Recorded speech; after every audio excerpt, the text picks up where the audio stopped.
The silence in the lawyer's office was thick enough to choke on, until my mother stood up and hissed, "This is a mistake.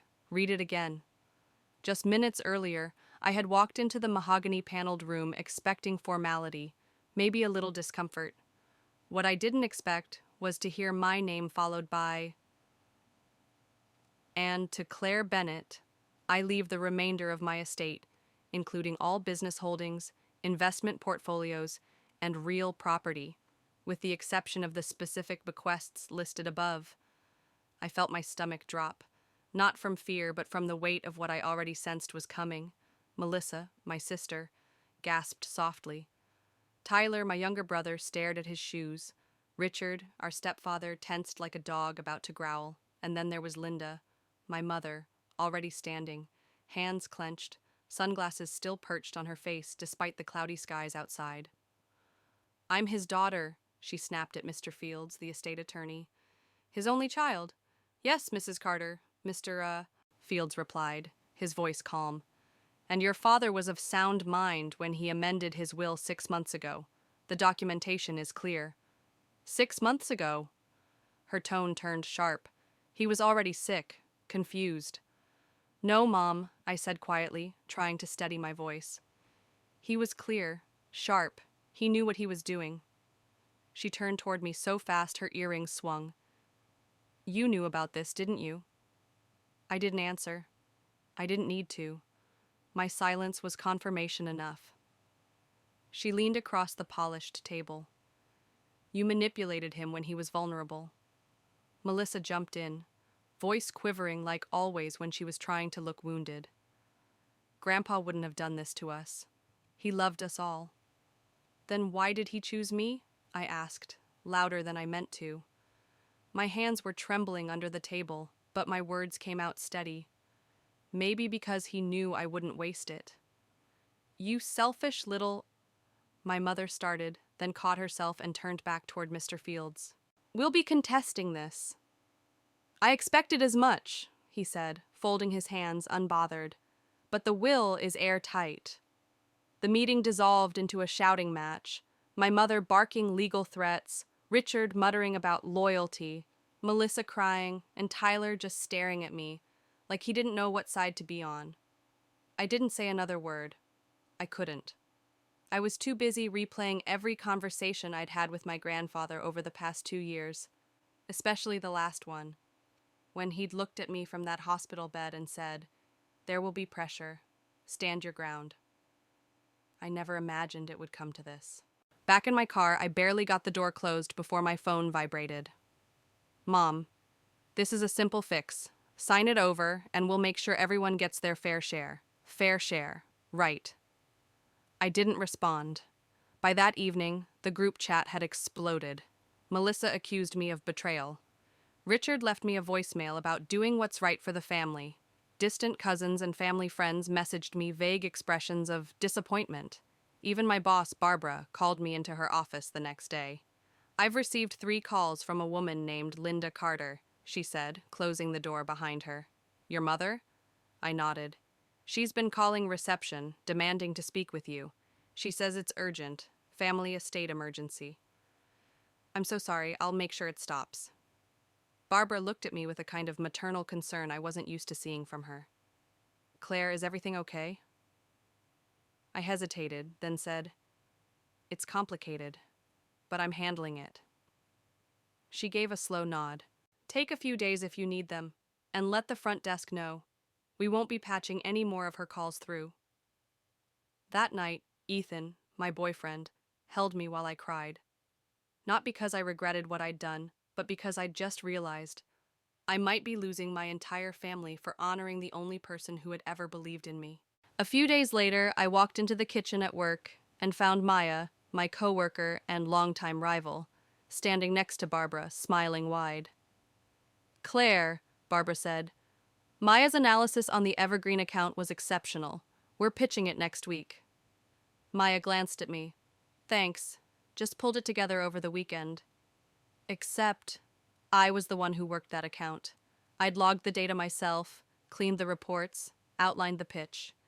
The document had my digital signature on it. Maya had simply renamed the file. I said nothing. It wasn't the time. It wasn't the biggest war I was fighting, but it went in the file, the one I'd started keeping in a private folder, just in case. At home, the pressure didn't stop. My mother began posting vague but pointed Facebook statuses. Some people show their true colors when money's involved. Honor your parents, or prepare for your blessings to turn into burdens. Meanwhile, Melissa posted spa photos tagged with healing through grief, the same week she told the family she was drowning in medical debt. Richard kept calling late at night, sometimes tipsy, sometimes hostile, always insisting I'd regret my decision. But it was Tyler who finally showed up at my door.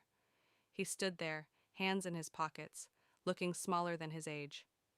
"I don't care about the money," he said, "but Mom's losing it. She's not going to stop." I let him inside. We sat in silence for a while before he said, "Why did he leave it all to you?" I looked at him and said the truth. Because he didn't trust her not to destroy it. Tyler didn't argue. He didn't defend her. He just nodded once, then said, "Be careful, they're planning something."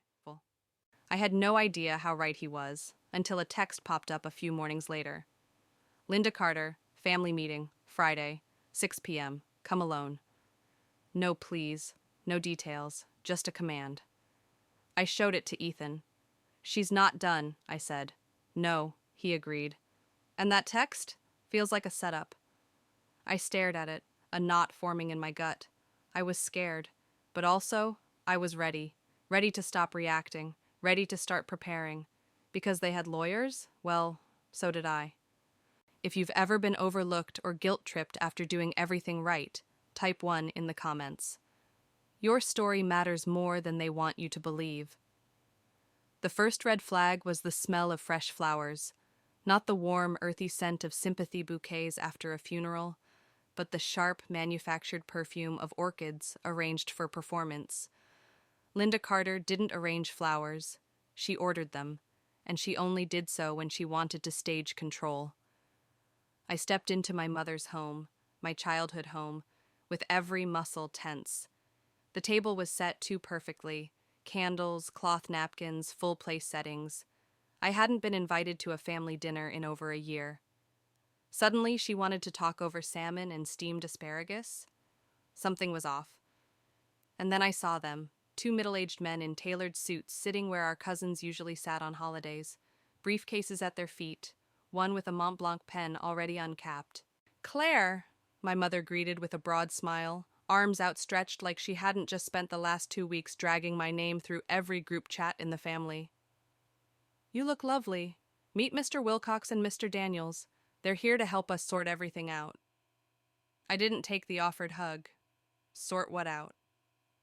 "Just some paperwork," she said, guiding me toward the only open seat, placed squarely across from them all, like an interrogation setup. I sat, stiff and silent, my leather folder pressed against my chest like a shield. Melissa gave me a sweet smile, too wide to be sincere. Tyler looked uncomfortable, his foot bouncing beneath the table. Richard avoided my gaze altogether. Mr. Wilcox leaned forward, hands clasped. "Claire, we understand that this inheritance situation has been difficult for everyone. Managing an estate of this size is, well, complicated." I narrowed my eyes. "I'm managing just fine." "Of course," he nodded quickly. "But your family feels that it might be better for everyone if the estate was distributed more equitably." Grandpa already decided what was equitable. Linda reached for her wineglass. "Your grandfather wasn't thinking clearly. Pain meds, stress. He was lonely. He was lucid when he updated the will, 6 months before he passed." "Conveniently when you were spending the most time with him," Melissa added, voice dripping. Mr. Daniels opened his briefcase and slid a document toward me. "We've prepared a simple voluntary redistribution agreement. You'd retain a fair portion, say 20%, and the rest would be divided among the family." Richard chimed in. "It's the right thing to do, Claire. You don't want this to end in court." "Is that a threat?" "It's a promise," he said without blinking. My heart thudded, but I kept my face neutral. This is exactly what Grandpa was worried about. Linda laughed, dry and bitter. Don't be dramatic. No one's threatening you. We're offering a path to peace, family unity. If family unity comes with a signature line and a notary, it's not unity. It's leverage. Mr. Wilcox leaned closer. Claire, if you refuse this, we'll have no choice but to contest the will, on the grounds of undue influence. I tilted my head. You'd accuse me of manipulating a dying man? He was elderly, ill, and you were the primary contact. A judge could interpret that as coercive. My hands curled under the table, but I didn't flinch. You're wrong. Linda leaned in, softening her tone like she was the reasonable one now. Claire, think about how this would look in court. Do you really want your grandfather's mental state dragged through a public hearing? The tactic was clear. Not just pressure, but shame. Shame me into protecting Grandpa's reputation, while they looted his legacy. I'll need to read the documents in full, I said flatly. Mr. Daniels slid them closer. Take your time. I flipped through the pages. As I suspected, the terms were vague, with no enforceable guarantees. Just language like in good faith and intended disbursement. In essence, they wanted me to surrender everything in exchange for promises they weren't legally bound to keep. I looked up. This isn't a redistribution. It's a forfeiture. It's an opportunity, Linda said, reaching for her wine again. For you. No, she said, finally dropping the smile. For us. Don't forget where you came from, Claire. I set the contract aside. Funny, I was going to say the same to you. Tyler's voice broke through the tension, small but clear. Mom says we might lose the house if this doesn't happen. My heart twisted. That's not true, Tyler. Isn't it? Richard snapped. I turned to him. Didn't you put a deposit on a house in Naples last fall? He flinched. That's none of your business. Craig mentioned it to me, I said, calm and deliberate. Said you put money down right after Grandpa's doctor gave the 6-month estimate. Melissa turned to Richard, eyes wide. You said you hadn't told anyone. I never, he started, but I cut him off. It's recorded, just like this entire conversation. I tapped the small recorder in my folder. One-party consent state. I came prepared. The room froze. Melissa's face went white. Richard cursed under his breath. Linda's wineglass hit the table harder than necessary. Mr. Wilcox cleared his throat. Claire, this is becoming unnecessarily confrontational. No, this is me being clear, I said. Don't mistake silence for weakness. I know exactly what this is, and I'm not signing anything today. Linda stood, her voice dropping into a colder register. You're making a mistake. No, I'm correcting one. Tyler looked between us, torn. I didn't know all this. I swear, He turned back to me. I don't want any part of this if it's built on lies. Linda's chair screeched back as she stood. Don't you dare walk away from me. Tyler stepped beside me, voice firm. Then stop making it so easy.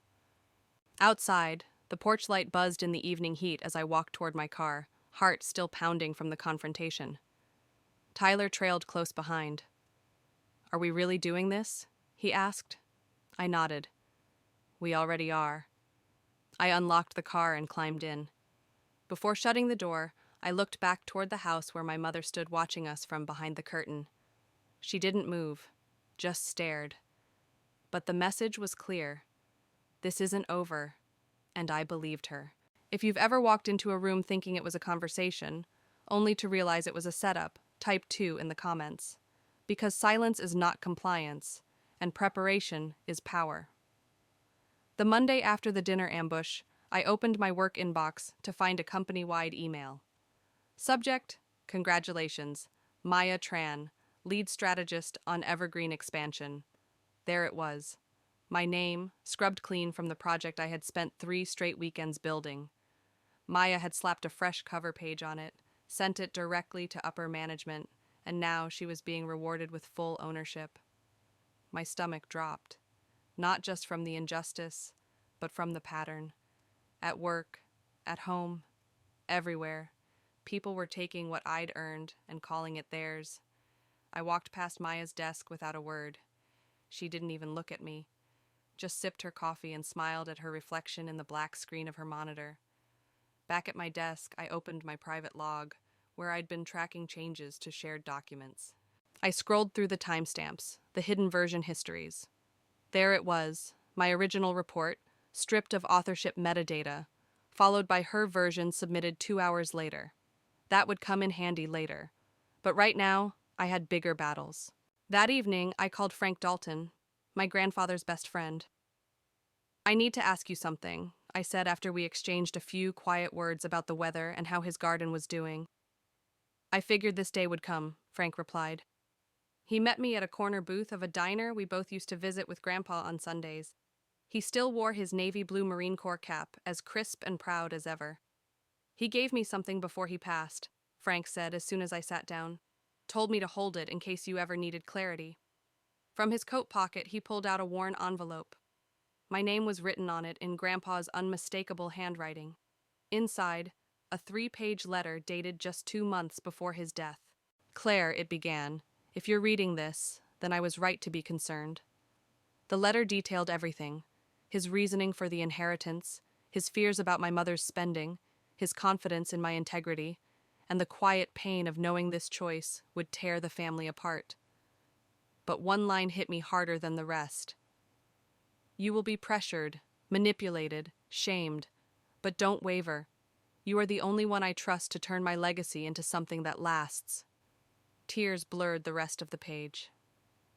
"I'm not done yet," Frank said gently. "Your grandfather kept a journal. He logged every dollar loaned to your mother, every time she said it was for the kids and spent it elsewhere." My breath caught. "Where is it?"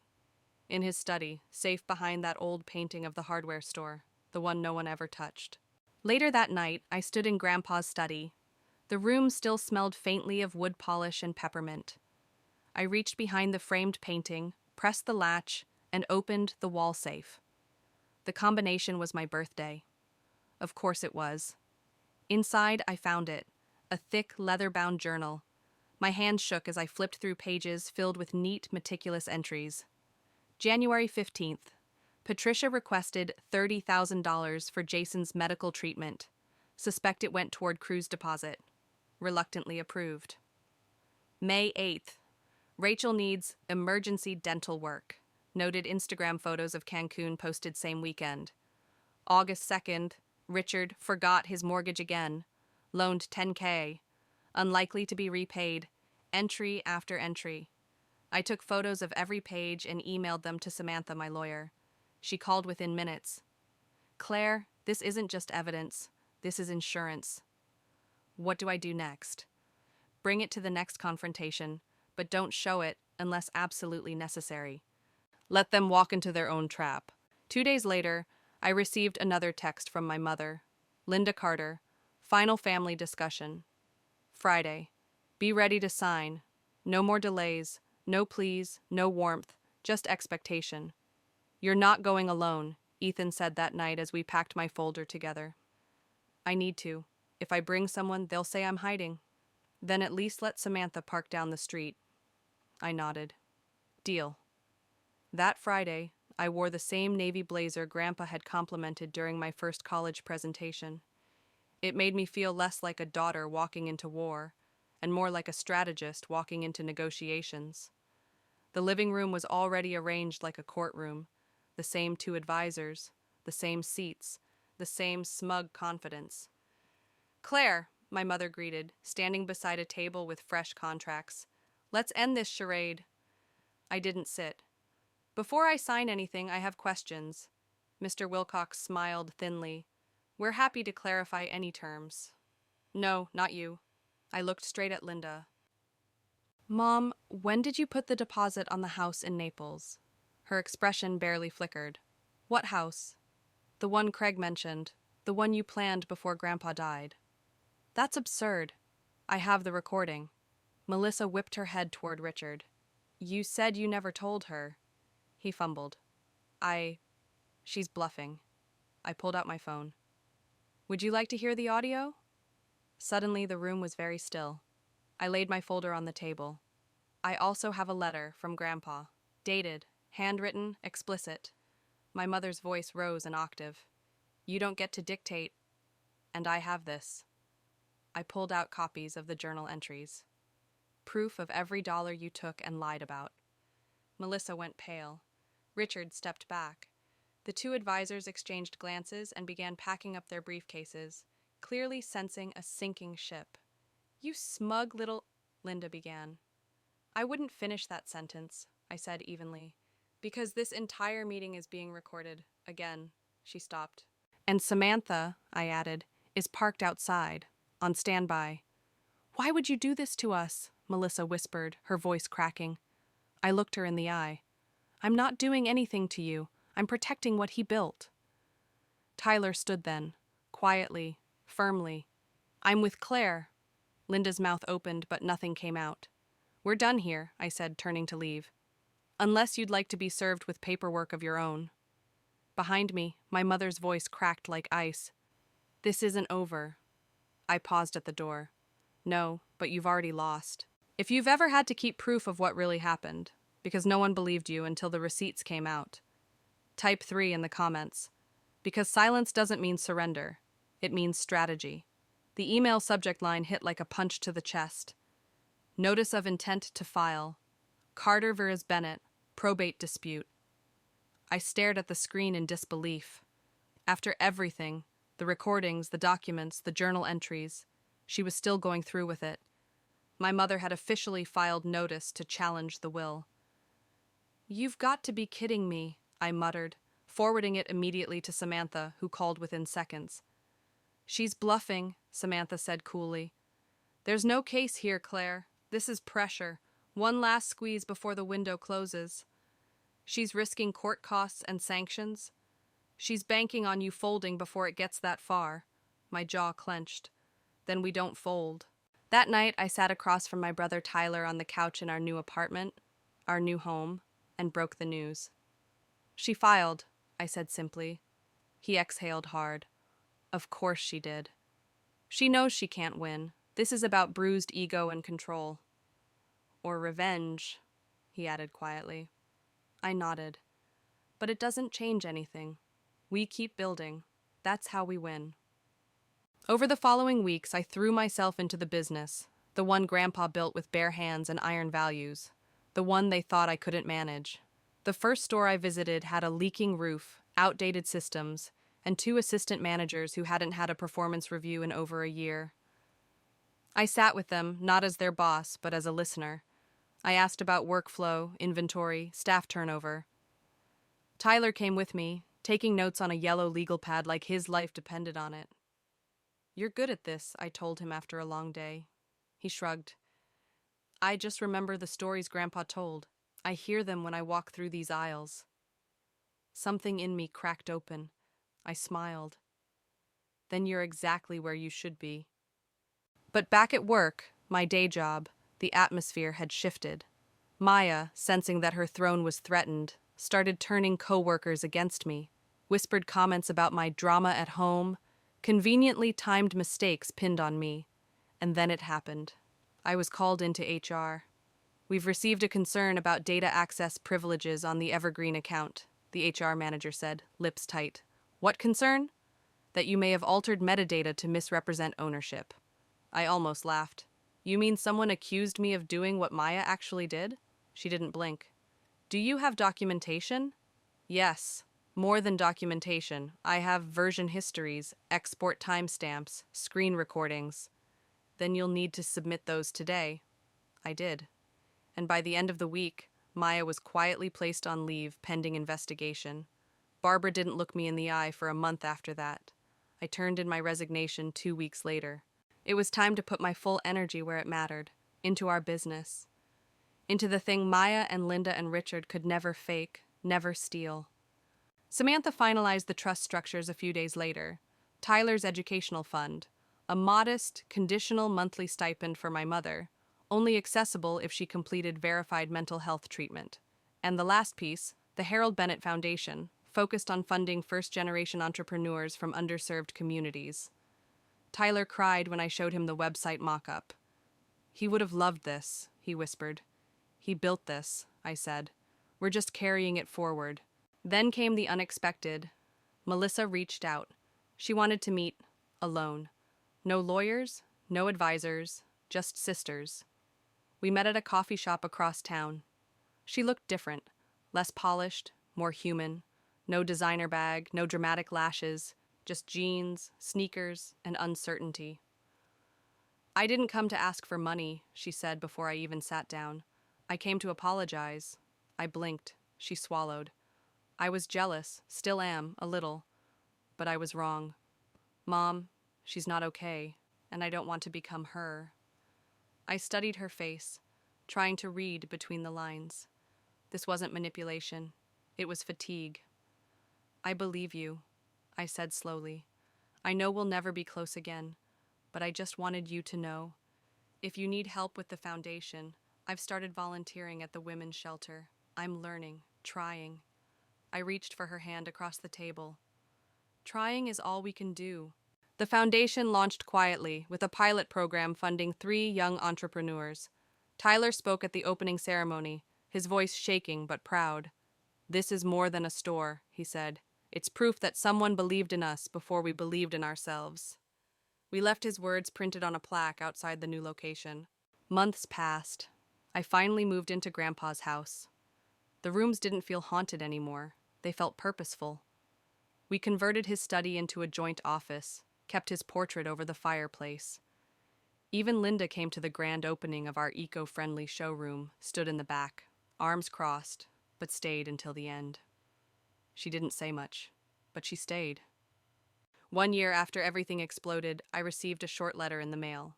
Claire, you were right. I wasn't protecting the family. I was trying to control it.